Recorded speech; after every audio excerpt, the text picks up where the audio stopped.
The core concepts of Islamic economics. Islamic finance institutions adhere to certain principles that distinguish them from conventional finance.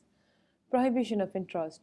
Interest is the hub of the conventional finance industry wheel, which is one of the main reasons that Muslim scholars in the 20th century began to think seriously about the need for an alternative financial system. Western economics defined interest as this excess premium paid by a borrower to a lender over a period of time. Based on the principal amount that was loaned, the Arabic word riba refers to interest in the Islamic finance industry. Riba means to increase, grow, or multiply into more than what is due. Riba is prohibited in Islam because it creates injustice in society, and Islam and social justice are inseparable. In a riba based transaction, the owner of the wealth gets return without making any effort. The person receiving the loan, on the other hand, assumes all the risk related to the success or failure of the underlying economic activity and bears the responsibility of returning to the lender both the capital and the riba, no matter what the outcome of the economic activity will be.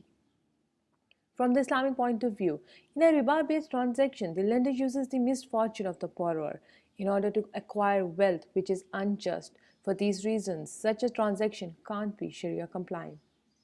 The prohibition against riba-based transaction means that Muslims should not take out loans from conventional banks, invest in interest-based products such as conventional certificates of deposit, saving accounts, and bonds, or invest in funds that purchase the equity of firms that promote interest-based projects such as conventional banks.